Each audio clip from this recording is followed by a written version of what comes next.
نحمده ونصلي ونسلم على رسوله الكريم أما بعد فأعوذ بالله من الشيطان الرجيم بسم الله الرحمن الرحيم الصلاة والسلام عليك يا سيدي يا رسول الله وعلى آلك وصحبك يا سيدي يا حبيب الله۔ درس سیرت النبی صلی اللہ علیہ وسلم میں آج کا عنوان گفتگو ہے عام الحزن، ایئر آف سارو، غم کا سال۔ تو یہ اس بارے میں انشاءاللہ العزیز آج کچھ باتیں عرض کی جائیں گی، اور انشاءاللہ اگر خدا نے موقع دیا تو پھر اس پر مزید بات کریں گے۔ ہم پیچھے یہ سنائے پڑھ آئے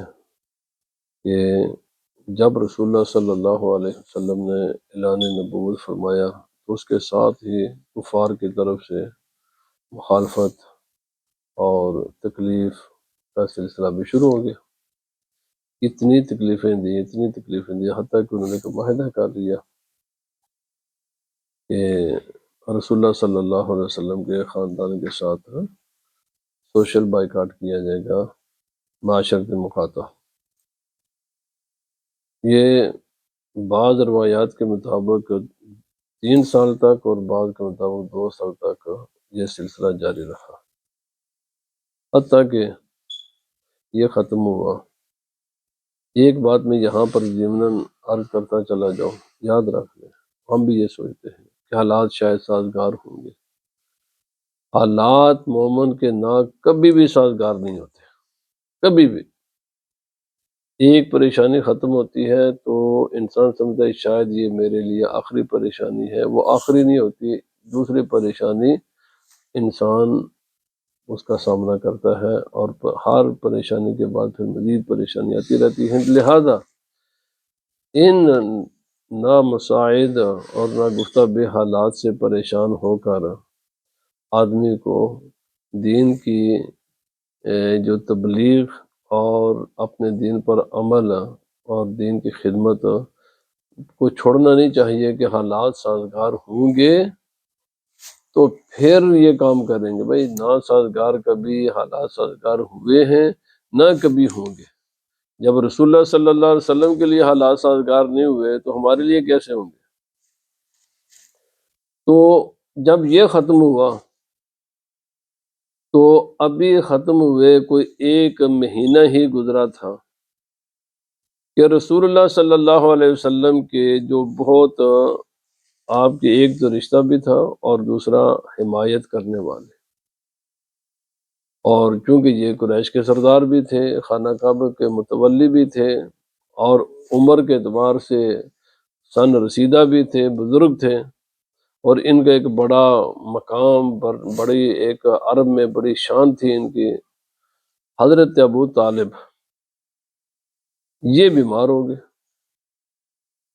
اور پھر روز اول سے لے کر پوری تمام رسول اللہ صلی اللہ علیہ وسلم کی تبلیغی زندگی اور خانگی زندگی میں ہمیشہ رسول اللہ صلی اللہ علیہ وسلم کی خدمت گزار، اطاعت شعار، اور نبی پاک صلی اللہ علیہ وسلم کی ڈھارس باندھنے والی آپ کی زوجہ محترمہ ام المومنین حضرت خدیجہ رضی اللہ تعالیٰ عنہ، یہ وہ خاتون ہیں جنہوں نے سب سے پہلے دین قبول کیا، سب سے پہلے اسلام قبول کیا، اور پھر رسول اللہ صلی اللہ علیہ وسلم پر اپنا جان، مال، ہر چیز قربان کر دی، اور ہمیشہ رسول اللہ صلی اللہ علیہ وسلم کی ساتھ دیا۔ یاد رکھیں یہ بہت بڑی خدمت تھی آپ کی، ہمیشہ ہی۔ یہ ہجرت سے 3 سال پہلے کا، اور اعلان نبوت کو ابھی 10 سال گزرے تھے۔ یہ اس سال کا واقعہ ہے کہ حضرت ابو طالب یہ بیمار ہو گیا۔ اب ان دونوں کا وصال ہوا ہے، ابھی ایک مصیبت کو ابھی 1 مہینہ ہی گزرا ہے کہ دوسری مصیبتان پڑی، اور وہ یہ تھی کہ جو سب سے بڑے رسول اللہ صلی اللہ علیہ وسلم کے ساتھ اپنے قبیلے میں، اپنے خاندان میں اپنی برادری میں سب سے جو بڑے سپورٹر تھے، اور جو ان کا ایک چونکہ عرب میں ایک بہت بڑا سٹیٹس تھا، مقام تھا، تو وہ جو حمایت کرتے تھے وہ بیمار ہو گئے۔ اور آپ کی گھر کی اور خاندگی معاملات میں اور تمام معاملات میں نبی پاک صلی اللہ علیہ وسلم کا ساتھ دینے والی آپ کی زوجہ محترمہ وہ بھی بیمار ہو گئی۔ اب پہلے اس بات میں سیرت نگاروں کا اختلاف ہے کہ ان دونوں میں سے پہلے وفات کس کی ہوئی ہے اور دونوں کی وفات میں کتنا وقفہ ہے۔ بعض سیرت نگاروں کی رائے یہ ہے کہ ام المومنین سیدہ خدیجہ رضی اللہ تعالی عنہا کا وصال پہلے ہوا ہے اور حضرت ابو طالب کا بعد میں، اور بعض کہتے ہیں نہیں، حضرت ابو طالب کا وصال پہلے ہوا ہے اور حضرت خدیجہ کا وصال بعد میں ہے۔ اب ان دونوں میں وقفہ کتنا ہے؟ تو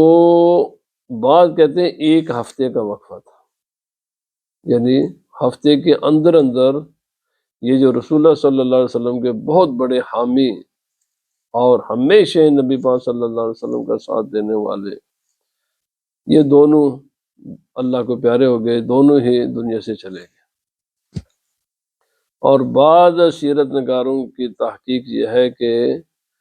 1 مہینے سے کچھ زائد دن تھے، اور بعض کہتے ہیں یہ دونوں کے وصال میں 55 دنوں کا وقفہ ہے۔ بہرحال 55 دن کہیں تو تب بھی، 35 دن کہیں تو تب بھی، 1 ہفتہ کہیں تو تب بھی، پہلے کسی کی بھی وفات بھی مانے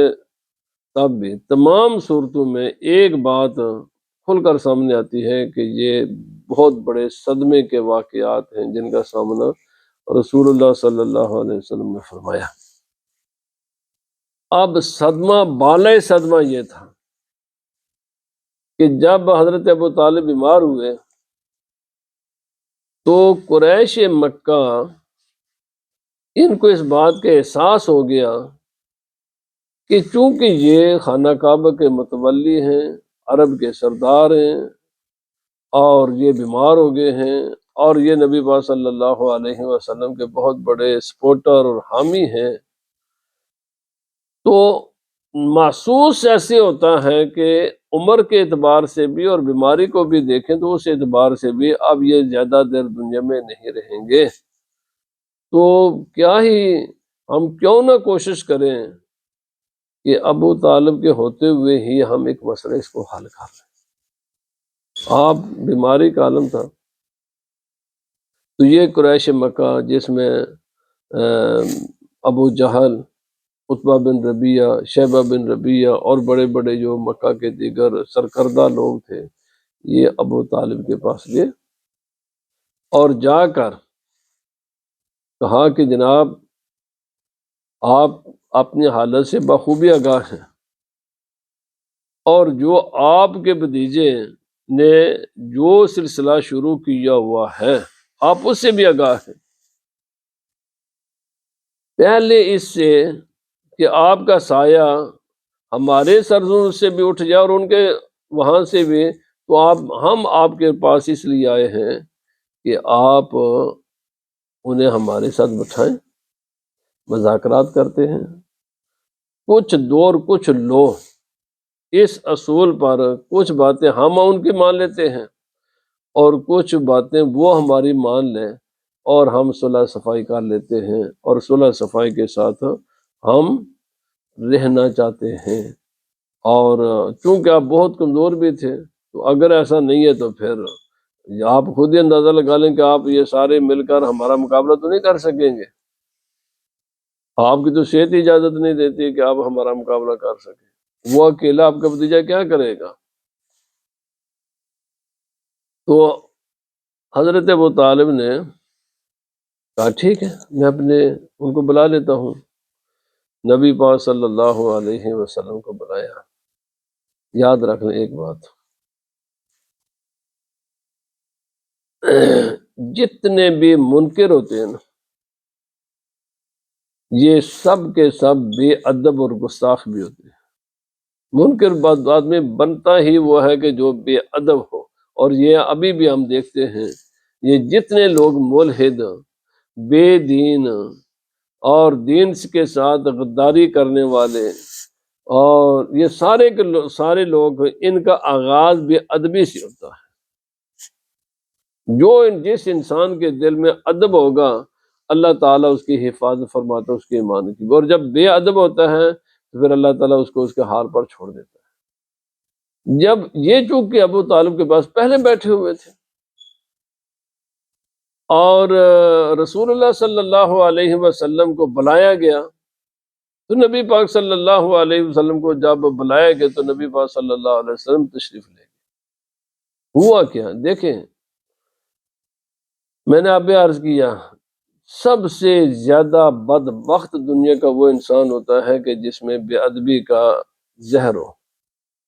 وہاں پر مجلس تھی، چکارڈی یہ لوگ بیٹھے ہوئے تھے، تو صرف ایک جگہ تھی، ایک آدمی مزید فردر اس جگہ بیٹھ سکتا ہے۔ اور جب نبی پاک صلی اللہ علیہ وسلم وہاں پہنچے نا، تو اب ان ظالموں نے کیا کیا کہ آپس میں ایک دوسرے کے قریب ہو کر نہ اس جگہ کو بند کر دیا۔ بے ادبی تھی نا، بے ادبی کا ایک ایسا زہر ہے کہ اس زہر جب کسی انسان میں بھی یہ داخل ہو جائے تو پھر یہ قابل علاج نہیں ہوتا، اللہ تعالیٰ اس کے پھر اس کے حال پر رہنے دیتا ہے۔ وہاں پر کچھ تھوڑی سا جگہ تھی کہ جہاں نبی پاک صلی اللہ علیہ وسلم بیٹھ سکتے تھے، تو انہوں نے کیا کیا،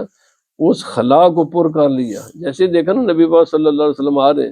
تو تاکہ یہ اس مجلس میں آپ بیٹھے نا، اور آپ کو یہاں بیٹھنے کی جگہ ہی نہ ملے، یا یعنی اندازہ لگائیں بدبخت انسان، گمراہ انسان کیا کیا حربے استعمال کرتا ہے۔ تو بہرحال نبی پاک صلی اللہ علیہ وسلم کو جہاں جگہ ملی، آپ کا تو ایسا آپ کی عادت کریمہ نہیں تھی، آپ وہاں کھڑے ہو گئے، بات چیت کا سلسلہ شروع ہوا۔ تو انہوں نے کہا جناب یوں کریں کہ ایک بات پر ہم سارے متفق ہو جاتے ہیں، یہ جس دین کی دعوت دیتے ہیں نا، ہمیں کوئی سروکار نہیں، یہ اس دین کی دعوت دیتے رہیں، ہم ان کے راستے میں نہیں آئیں گے، لیکن ایک کام سے یہ پیچھے ہٹ جائے، وہ یہ کہ یہ ہمارے خداؤں کو برا بلا نہ کہیں، ہمیں غلط نہ کہیں، ہمارے دین کو کی نفی نہ کریں۔ اور یقین جانے آج بھی ایگزیکٹ یہی صورت حال ہے، یعنی یہ کوئی کفار مکہ کا ذہن کوئی وہ ختم نہیں ہو گیا، آج بھی ایسے ہی ہے، ہمیں کچھ نہ کہا جائے، خود جو کچھ مرضی کر، چلو ہم یہ سمجھوتا کر لیتے کہ تم ہمیں کچھ نہ کہو، لکم دینکم ولیہ دین، تو بس آپ اپنے دین کا پرچار کریں لیکن ہمیں غلط نہ کہیں، بس اپنے آپ کو بیان کریں۔ جب یہ بات ہوئی تو حضرت ابو طالب نے نبی پاک صلی اللہ علیہ وسلم سے فرمایا کہ اب تم بات کرو، ان کی بات تو آپ نے سن لی ہے۔ تو حضرت رسول اللہ صلی اللہ علیہ وسلم نے فرمایا، یہ تو کہتے ہیں نا بس میں صرف ایک بات میری مان لیں مسئلہ حل ہو جائے گا، ایک بات۔ تو ابو جہل، جس کو ابو الحکم یا اہل عرب کہتے تھے، کیونکہ جو انسان جھوٹا تو وہ جلد باز بھی ہوتا ہے، تو جب نبی پاک صلی اللہ علیہ وسلم نے فرمایا ایک بات میری مانے، اور یہ عرب کے بھی سردار ہوں گے، عجم کے بھی سردار ہوں گے، ابھی تو یہ ان کی سرداری، ان کی حکومت، ان کے بڑائی محدود ہے نا، بس میری ایک بات ہے، اور وہ اگر مان لیں، یہ میں لمبی باتیں نہیں، ایک بات میری مانیں، تو یہ سرداری عرب کے بھی سردار یہی ہیں، عجب کے بھی سردار یہی ہیں۔ تو یہ ابو جہل کریں گے ایک کیا، ہم تو 10 ماننے کے لیے تیار ہیں۔ تو آپ نے فرمایا قولوا لا الہ الا اللہ، میری صرف بات ایک ہے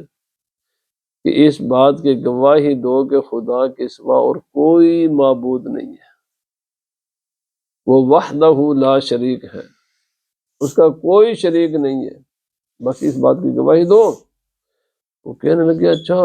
یہ تو بڑی عجیب بات ہو جائے گی، جب ہم یہ کہیں گے کہ اللہ وحدہ لا شریک ہے تو ہمارے خداؤں کی تو خود بخود ہی نفی ہو جائے گی۔ اس بات کو یہ نہیں ہم مان سکتے۔ تو نبی پاک صلی اللہ علیہ وسلم نے فرمایا یہ تمہاری جتنی پیشکشیں ہیں اگر تمہارے بس میں ہو، سورج بھی آسمان سے اتار کر میرے ہاتھ پر رکھ دو اور چاند بھی اتار کر میرے دوسرے ہاتھ پر رکھ دو،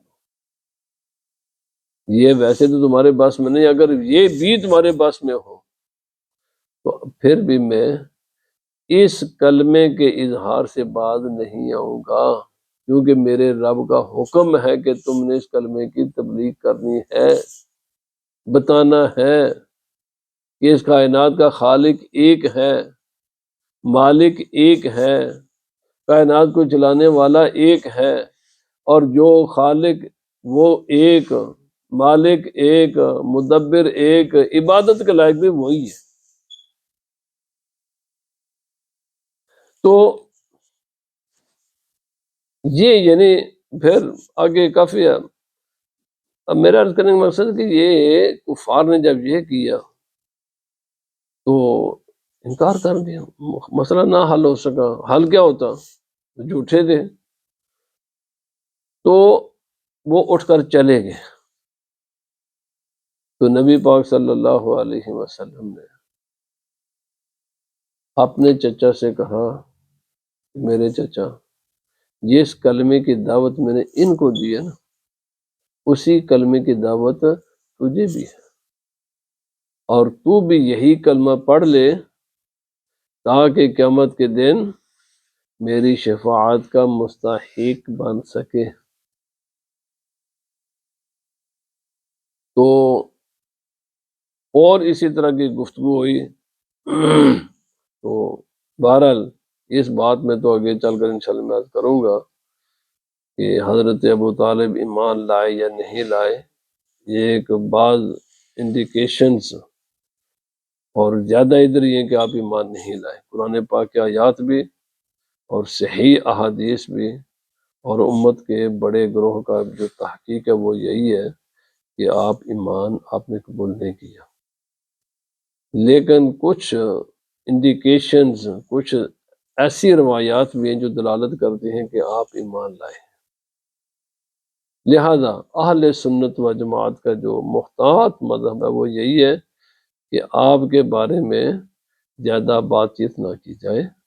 خاموشی اختیار کی جائے، کیونکہ اگر آپ کو مومن نہ بھی تسلیم کریں تو پھر بھی ہمارے ایمان پر کوئی فرق نہیں پڑتا، اور لیکن آپ کی ذات کو زیادہ موضوع سخن نہ بنایا جائے، کیونکہ آپ نے نبی پاک صلی اللہ علیہ وسلم کی بڑی حمایت کی ہے، اور آپ کے ساتھ ایک وغیرہ نبی صلی اللہ علیہ وسلم کا خونی رشتہ بھی ہے، لہذا خاموشی ہی بہتر ہے اس سلسلے میں۔ تو اس کے بعد آپ کا وصال ہو گیا، حضرت ابو طالب کا وصال ہو گیا، یہ آخری گفتگو ہوئی۔ اور بعض کہتے ہیں کہ انہوں نے جب یہ وفات ان کی روح نکل رہی تھی تو حضرت عباس نے ان کے منہ کے ساتھ اپنے کان لگائے تو ان کے لب حرکت کر رہے تھے، تو اس وقت انہوں نے کہا کہ میں نے وہ بات مان لی جو میرا بھتیجا کہہ رہا ہے۔ ایک روایت یہ بھی ہے۔ بہرحال اسی سے لوگ دلیل پکڑتے ہیں کہ ہو سکتا ہے کہ آپ نے مرتے وقت اسلام لے آئے ہوں، لیکن نبی پاک صلی اللہ علیہ، اور پھر حضرت عباس نے یہ کہا کہ جو آپ نے مطالبہ کیا تھا ان سے، انہوں نے وہ مطالبہ قبول کر لیا ہے، مان لیا ہے، لیکن نبی پاک صلی اللہ علیہ وسلم نے فرمایا میرے کانوں نے نہیں سنا، یعنی میرے کانوں نے نہیں سنا۔ بہرحال قرآن پاک کی آیات ہیں اس مسئلے میں، بخاری شریف کا حدیث ہیں، بہت سی روایات ہیں۔ تمام روایات کو اگر سامنے رکھا جائے، قرآن حکیم کی آیات کو سامنے رکھا جائے، تو پھر جو مفہوم سامنے آتا ہے وہ یہی ہے کہ آپ ایمان نہیں لائے۔ آپ کے اسی طرح اس سال میں رسول اللہ صلی اللہ علیہ وسلم کی رفیق حیات،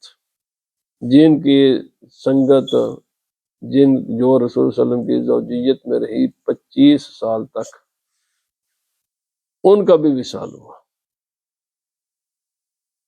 اب یہاں پر بہت سی ڈسکشنز ہیں، میں وہ کرنا نہیں چاہتا کیونکہ ہمارا موضوع صرف سیدھا سیدھا ہے،